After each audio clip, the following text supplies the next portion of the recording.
Quelles sont tes racines et tes fondations? Alors, mes racines sont moitié en Espagne, moitié en Italie et un petit peu dans le centre de la France. J'ai des racines très méditerranéennes, comme on dit. Je pense dans la façon d'être, dans la façon de me comporter. Et, euh, et à la fois, j'ai ce besoin de la terre, d'avoir la terre sous mes pieds, qui fait que voilà, je suis née dans le Massif central, dans un petit village, et j'ai besoin aussi de ce paysage et de euh, comment je pourrais dire, euh, de cette force que donne la terre. Donc c'est un peu mélangé, hein. Est-ce que tu peux nous situer un petit peu le petit village dans le Massif central? Alors, je l'ai situé. Alors, Désertine. Alors, c'est dans l'Allier. Moi, je mets ça dans le Massif central, mais c'est dans l'Allier, hein. C'est un peu plus. Voilà. Et c'est un petit village Désertine qui est très dynamique. Je suis jamais retournée dans ce petit village, mais je regarde toujours sur Internet un petit peu l'actualité de la commune, hein, et je trouve qu'elle me correspond bien. J'espère y aller un jour. Je ne sais pas ce que je pourrais y trouver, mais voilà, c'est mes racines et je les aime, quoi. Et tes racines italiennes et espagnoles, elles Ah. sont d'où elles? Et tu peux en parler un petit peu? Je vais commencer par l'Espagne, donc Alicante, du côté de ma maman, de mes grands-parents maternels. Et ce sont des racines pour moi qui m'apaisent. C'est quelque chose, enfin c'est un endroit de ma personnalité qui me fait être douce, calme. Et j'ai un peu le côté italien du côté de mon papa qui me donne un peu plus de, on va dire, de caractère un peu plus vindicatif, un peu plus affirmé. Voilà, donc je pense que ces deux côtés forment ma personnalité. Qu'est-ce que tu peux nous dire de tes parents? Ah. Mon papa, je ressemble beaucoup à mon papa. Il est volcanique, volcanique, mais il a le cœur sur la main. Donc je me retrouve un petit peu ce côté, même si j'essaye souvent de le cacher. Et ma maman, je l'ai perdue, elle avait 66 ans, donc il y a déjà un petit moment. Et ma maman, c'était la douceur et peut-être qu'elle s'est pas assez affirmée. Et du coup, c'est un petit peu, voilà, mon côté timide. Et souvent, je pense à elle quand je vois que j'arrive pas à m'affirmer. Je me dis que c'est important dans la vie et que on peut pas toujours faire plaisir à tout le monde, qu'il faut s'affirmer. Et je pense que être honnête, c'est ça, c'est dire aux gens qu'on n'est pas d'accord et qu'on n'adhère pas à leurs idées ou à leur positionnement. C'est quelque chose que ma maman avait beaucoup de mal à faire ou à dire, hein. Donc elle nous soutenait tout le temps, mais des fois, je trouve, et je le fais avec mes enfants, donner son positionnement sans juger, c'est important. Donc voilà, elle me manque beaucoup, mais elle m'a beaucoup apporté le peu de temps où elle est avec moi. Quelles étaient leurs professions à tous les deux? Alors mon papa, c'est un cheminot. D'où le fait que j'aime être à l'heure. 13h02, c'est 13h02, pas 3. Donc c'est un cheminot, il a travaillé dans les bureaux, à l'imprimerie. Il a travaillé après la fin, je ne me rappelle plus. C'était important, il a travaillé à l'imprimerie, c'est ce que je me souviens de lui. Son papa était cheminot.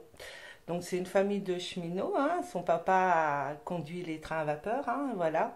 Et lui était autrement, dans les bureaux. Ma maman était secrétaire et elle a arrêté de travailler très tôt, puisque, bon, on va dire que c'était une période où les hommes aimaient bien que les femmes restent à la maison. Voilà, donc je pense que ça aussi c'est un petit regret. C'est pour ça que quand je dis qu'une femme épanouie aujourd'hui, c'est qu'elle a mené les deux facettes jusqu'au bout de ce qu'elle pensait, ce qu'elle voulait. Et qu'est-ce que tu as appris de tes parents? J'ai appris le respect très tôt. J'ai toujours la phrase de mon papa qui me revient, c'est de toute petite, il m'a toujours dit Annick, le respect ça se mérite. Il faut respecter les gens, mais il faut que les gens te respectent aussi s'ils veulent que tu les respectes. Donc c'est quelque chose d'important pour moi, c'est ce qu'il m'a appris. Il m'a appris l'honnêteté, il m'a appris d'aimer tout le monde, quelle que soit sa couleur, sa profession, voilà, que les gens sont comment dire, euh, sont bons la plupart du temps. Ma maman m'a apporté le côté maternel, euh, alors pas démonstratif, puisqu'elle n'était pas du tout démonstrative. Mon papa, beaucoup. Et ils m'ont apporté, je pense, cette façon d'être aujourd'hui. Ils m'ont permis de me construire, alors un peu durement, puisque j'ai été élevée, hein, un papa, fille aînée d'une famille italienne-espagnole, fallait pas se louper. Mais aujourd'hui, je leur dis merci. Et toi, quel enfant tu étais? Très timide, hein, j'ai toujours tendance à dire je suis timide, mais je me soigne. C'est vraiment ce qui reste. C'est le seul regret que j'ai, c'est qu'à cette époque-là, la timidité, on ne la soignait pas, on s'en occupait pas trop, et je pense, ça m'a laissé des petites blessures qui sont un peu profondes et qui font qu'aujourd'hui j'ai encore pas mal de difficultés à me sentir à l'aise partout. C'est étonnant de parler de maladie pour la timidité. Parce que pour moi, ça a été vraiment quelque chose de très handicapant. C'était en classe, j'aurais aimé parler, mais je devenais toute rouge, comme je dois l'être en ce moment un petit peu. Et, euh, et du coup, ça m'a empêché souvent de m'exprimer et de me construire. C'est ça qui m'a le plus manqué, c'est de pouvoir m'affirmer. Et cette timidité, ben oui, ça a été un gros handicap pour moi. Ça l'est aujourd'hui parce que je me bats tous les jours contre ça. Le matin, quand je me lève, j'appréhende ça. Souvent, c'est des petites angoisses ou des petites craintes et je les combats. Et la plupart des gens me disent bah, Nu, tu veux pas me dire que tu es timide? Mais si, je le revendique. Je suis très timide, mais je me soigne. Si je t'évoque ça, est-ce que ça t'évoque quelque chose chez toi? Si je te dis que peut-être à l'époque on ne combattait pas cette maladie de la timidité parce que ça pouvait arranger que d'avoir une enfance sage, hein. Oui, tout à fait. Tout à fait. C'est vrai que bah, j'écoutais hein, quand on me disait quelque chose, j'obéissais parce que bah, voilà, j'avais pas ce qu'il fallait pour me rebeller. Donc oui, peut-être oui. Alors pour mes parents, ça a été plus facile. Ça a été dur pour les instituteurs, par contre, qui vraiment, les pauvres, n'osaient même plus me regarder à un moment donné parce que j'allais tomber dans les pommes tellement j'étais mal. Mais j'avoue que euh, j'ai quand même réussi à m'affirmer un peu auprès de mes parents. Je pense que par-dessus la timidité, c'était la peur de faire du mal. Voilà, donc les deux mélangés, c'est un peu compliqué à gérer quand on est enfant. Mais oui, et j'ai un fils pareil. Donc voilà, c'est vrai que c'était plus facile avant. Je pense que pour mes parents, voilà, c'était facile, je répondais à ce qu'ils voulaient et puis c'était tout, quoi. Et par rapport à ton fils qui est aussi timide apparemment, qu'est-ce que tu arrives à faire pour compenser ou pour aller de l'avant?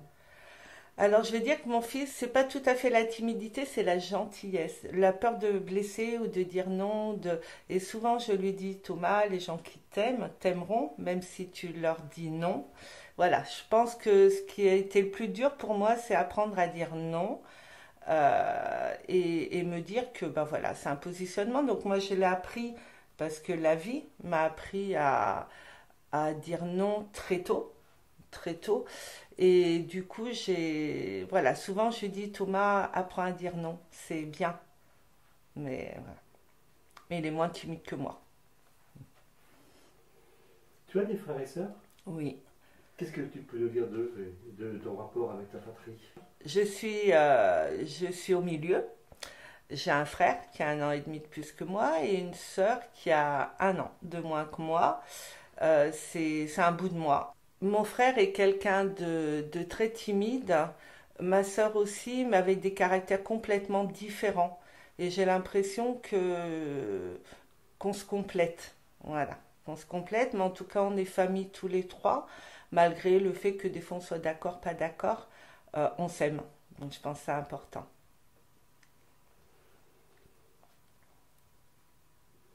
Quand tu étais enfant, donc jusqu'à l'adolescence, quels étaient tes rêves? Je voulais être archéologue. J'ai toujours aimé l'histoire ancienne et je voulais être archéologue, mais c'était pas un métier pour les femmes. Ah, voilà. Donc c'est toujours un petit regret. C'est pour ça que j'ai toujours poussé mes enfants à faire ce qu'ils voulaient et sans juger. Alors je le comprends, c'était pas un métier à l'époque de fille, on va dire entre guillemets, hein. Il m'aurait fallu partir, dormir dans des campements, mais ça reste un regret et de pas avoir fait des fouilles, voilà, des vacances fouilles ou voilà visites. Qu'est-ce qui t'en a empêché? C'était le fait de le formuler ou le fait d'avoir peur de ne pas être entendu? Qu'est-ce qui a pu t'en empêcher, d'après toi? Ah bah c'était le nom de mon papa et ma maman, donc ils ont pas voulu. Donc je l'ai pas fait, c'était pas un métier pour une femme, donc là aussi je l'ai accepté. Voilà, je pense que si c'était à refaire, je comprends, mais des fois je me dis que j'aurais été complètement différente du coup. Mais j'aime ma vie comme elle est, donc